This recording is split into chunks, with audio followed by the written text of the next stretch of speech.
Hi everybody, welcome to Mountain Meets Biker. Today I'm going to talk a little bit about some hints and tips and secrets for beginning mountain bikers. So maybe you've been toying with the idea of getting into mountain biking, or maybe your friends go mountain biking and you want to go mountain biking too. Well, a lot of people who start out in the sport, one of their first questions is, well, what kind of mountain bike should I buy? And it is true, there is a bewildering array of mountain bikes to choose from, and they come in every size and stripe and color and every price point that you might care to purchase. So I'm going to talk today about some of the reasons why I picked my first mountain bike, and hopefully that'll help you get some ideas on what to think about for yourself when you start to make that move. So probably one of the first things that you have to ask yourself is, what are you gonna do with this mountain bike? Is this like something you want to commute on? Do you just want a nice cushy ride to ride some streets, maybe a couple gravel roads, or some flat maybe trails that So, or do you want to actually go into mountains and ride on steep mountain narrow trails and paths like that?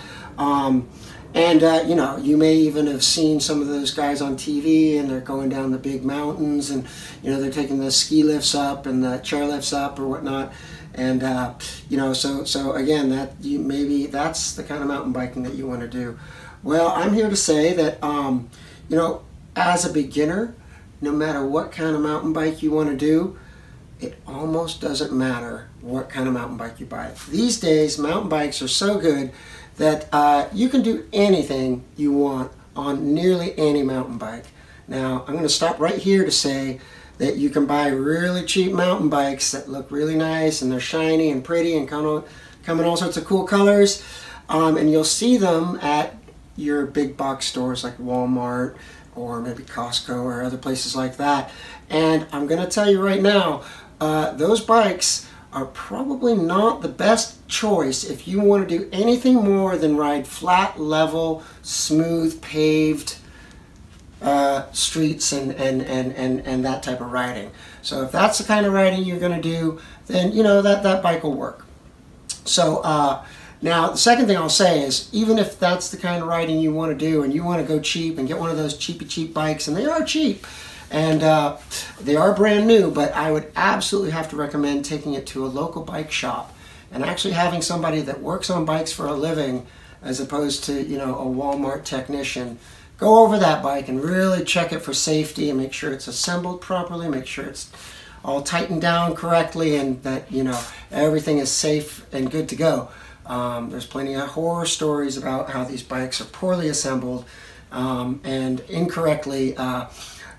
tightened down, and people could have big problems. So for safety, I would first just say, save your pennies, go to a bike shop and get a bike there, or as I'll talk about later, you could also think about getting a used bike. But anyway, enough of the wall bikes, let's move on. Just want to say, again, to reiterate, no matter what kind of bike you get, what kind of mountain bike you get, assuming it's of a reasonable quality, particularly as a beginner, even if you think you know what your interests are, as you get experience actually mountain biking, you'll learn more and more about what your more fine-tuned interests are, and you'll have a even better understanding of what's important to you in a mountain bike. So with that said, I think what you really want to do when you ask yourself what kind of mountain bike you want to do, and you know what kind of mountain bike riding you're going to do, ask yourself, well, what's important to you? Sometimes, paying more upfront for a better quality product is a good deal. But then again, as a beginning mountain biker, you're going to find out things that you probably never knew about mountain biking, and if you find out that you didn't actually enjoy mountain biking that much, well, then you probably won't want to have spent, top dollar on the very best bike out there. So for you, again, it's a value judgment about what's important to you, and how much your budget can afford, and again, just the likelihood that it'll turn into more than just, you know, a towel rack or something to drape some clothes on in the garage. Because a lot of bikes end up that way. Now, having said that, if you are looking to buy a mountain bike and a little bit worried about the prices in the bike shop, and you know you'd like to buy something a little better, buying a used bike can be a great way to go. There's lots of people out there that bought pretty nice mountain bikes, decided after, you know, 5-10 miles of riding that they didn't really like mountain biking that much, and now it's sat in their garage for a year or whatever, and you can probably get a good deal on it for a much lower price than you could get from a bike shop. So that's something to think about, but at the same time, also know that you'll want to bring somebody that has a little bit of knowledge about bikes in general and mountain bikes in particular, if possible, if you don't know yourself. And that way, you know, you'll be knowing what to look out for when you're buying a used bike, because there's parts that wear out, and you want somebody's used bike that's just sat around a lot. You don't want somebody's used bike that's just used the heck out of it and used it all up, and now it's all worn out, because you'll end up replacing so many parts just to bring it back to a decent riding level that